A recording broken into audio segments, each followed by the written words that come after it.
Hi, welcome. I'm Carol, and today I'm going to be showing you how to take advantage of the reports created by default inside of your Infraspeak platform. So let's head on over to the Asset tab on the left-hand side.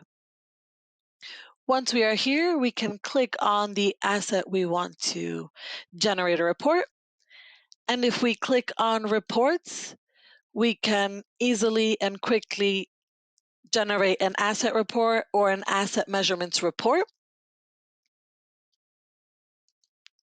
Or if you like, you can also double click on your asset and you have the same reports option here where you can download and generate your asset report.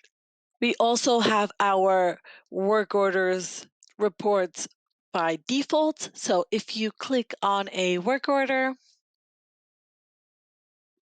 and you head on over to the reports tab, you can easily download and generate a work order report or a more complete work order report.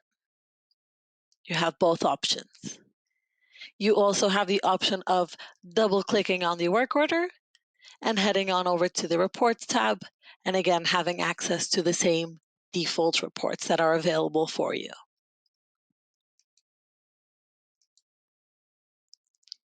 If you head on over to the planned jobs, you select a planned job, you'll have the same option. So if you click on reports, you'll be able to generate or download any default reports created for the planned jobs. Anything such as a detailed, a more complete planned job report, as you wish. You can also double click on top of your planned job and head on over to the reports tab, in which it gives you the option of the reports that you can quickly and easily download.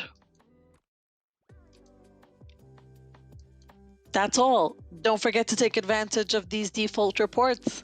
See you next time. Bye.